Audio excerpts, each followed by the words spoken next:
তোমরা যারা স্কুলের শিক্ষার্থী রয়েছ, তোমাদের কোন কোন স্কুলে ঈদুল আজহা ছুটি বাড়ছে? তোমরা ঠিকই শুনেছ, কোন কোন স্কুলে ঈদুল আজহা ছুটি বাড়ছে। ইতিমধ্যে ঈদুল আজহা ছুটি নিয়ে নোটিশও রয়েছে। তো সেই সাথে তোমাদের নোটিশের অনুযায়ী এবং সেই সাথে কি কি কারণে তোমাদের নতুন ছুটি বাড়ছে এবং কারা বেশি ছুটি পাচ্ছে।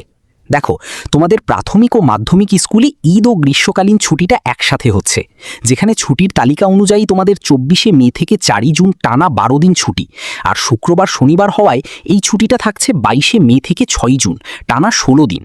শিক্ষার্থীরা এর পরও কিন্তু তোমাদের এই ছুটির সাথে আরও নতুন ছুটি যুক্ত হচ্ছে।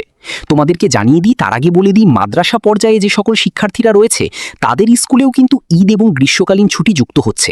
বিশেষ করে মাদ্রাসা পর্যায়ে যারা রয়েছে তাদের ছুটির তালিকা অনুযায়ী 24শে মে থেকে 11ই জুন পর্যন্ত টানা 19 দিন ছুটি থাকবে।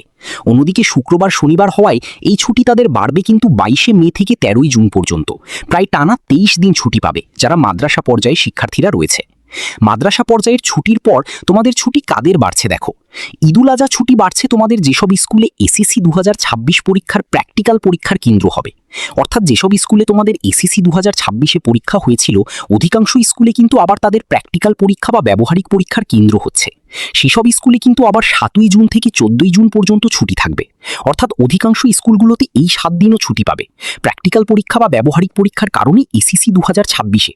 অর্থাৎ 22শে মে থেকে 14ই জুন পর্যন্ত টানা ছুটি পাবে। যেসব স্কুলে প্র্যাকটিক্যাল পরীক্ষার কেন্দ্র হচ্ছে এসএসসি 2026-এর, সেসব স্কুলগুলোতে 22শে মে থেকে 14ই জুন পর্যন্ত ছুটি থাকবে।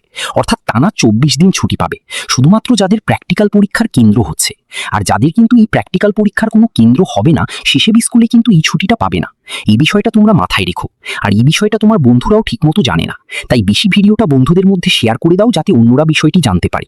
পরবর্তী আপডেটগুলো পেতে অবশ্যই আমাদের এডুকেশন টাইম ইউটিউব চ্যানেলের সাথে যুক্ত হও। দেখা হবে পরবর্তী ভিডিওতে, পরবর্তী আপডেটে। ধন্যবাদ সবাইকে।